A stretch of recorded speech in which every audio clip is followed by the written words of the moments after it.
Well, this woman goes to a party.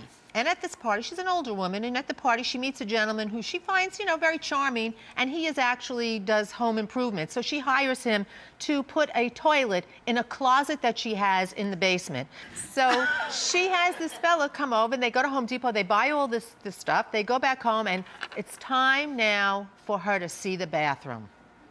So wait, I'm gonna have to show you first. Wait till you see this bathroom. Doesn't this allow you to actually use it without bumping up against the vanity? Yeah, if you sit sideways. Yeah, but you can't get your leg in here. Well, you gotta have one leg up. It's almost like a dog room. You gotta have one leg up, one leg down.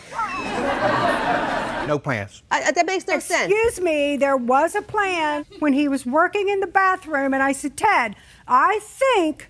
And he said, don't do any more thinking, let me do the thinking. And you said that. Apparently, that's all you could do in that bathroom is think. Well, because you can't do anything else in it, that's for sure.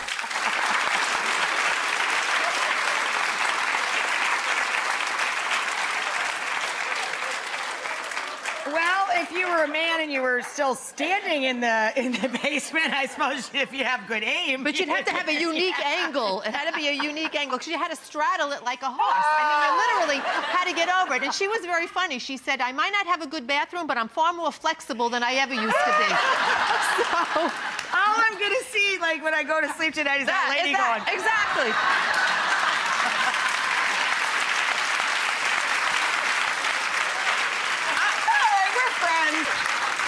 I'll give you his phone number. He can make a good No, we're good.